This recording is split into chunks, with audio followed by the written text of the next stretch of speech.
Сәлеметсіздер ме? Кітапхананың кішкентай оқырмандары.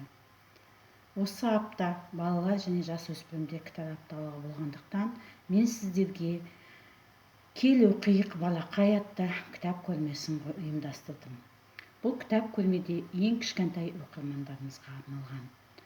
Бұл кітап көрмеге балаларға қызығушылық кітапқа деген, балалардың оқуға деген, оқу дамытуы, адамгершілік, осы кітаптардың арқасында адамға деген адамгершілікке баулуға, бір-бірін сыйлауға, қиял ғажайып ертегілерге сенуге, және де сондай қызықтардың арасында осы қазіргі заманда да көптеген кітап арқылы көптеген нәрселерді білуге болатындығын айтып түсіндіру үшін осы кітап көрмесін қойдық. Бұл кітап көрмеде тек қана теледидардан, тек қана қазіргі заманауи соткалардан, компьютерден көретін ертегілеріңіз, көретін мультфильмдарыңыз осы кітап арқылы да белгіленеді. Мысалға алғанда, міне, ойшық тәріздес берілген кітап. Осы тек кішкентай балақандарға алып оқуға болады. Өте қызықты. Бұл автокөліктің халыққа деген, адамға, ауыл шаруашылығына және де басқа да өнеркәсіптерге қандай көмегі бар екені, қалай еңбек ететіні туралы жазылған. Сол сияқты бұл жерде міне кішкентай мынандай кітап. Бұл бітті балақандарға жұмбақтар,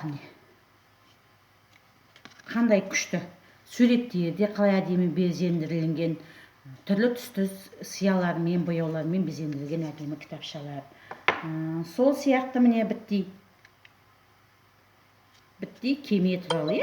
Мына осы бітті ғана кітаптың ішінде қаншама қызықты әңгіме айтылған. Осы бітті үлкен теңізге шыққан бітті қайық туралы айтылған әңгіме.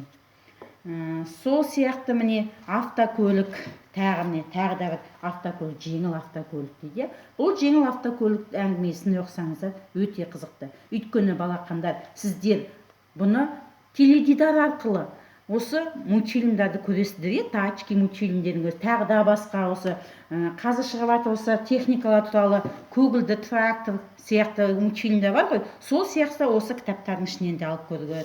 Сондай-ақ міне хикаяға айналған біздің Қожа Нәсір, ол қай заманнан келе жатқан осы хикаялар, аңыздар, ауыздан ауызға тарап келе жатқан аңыз.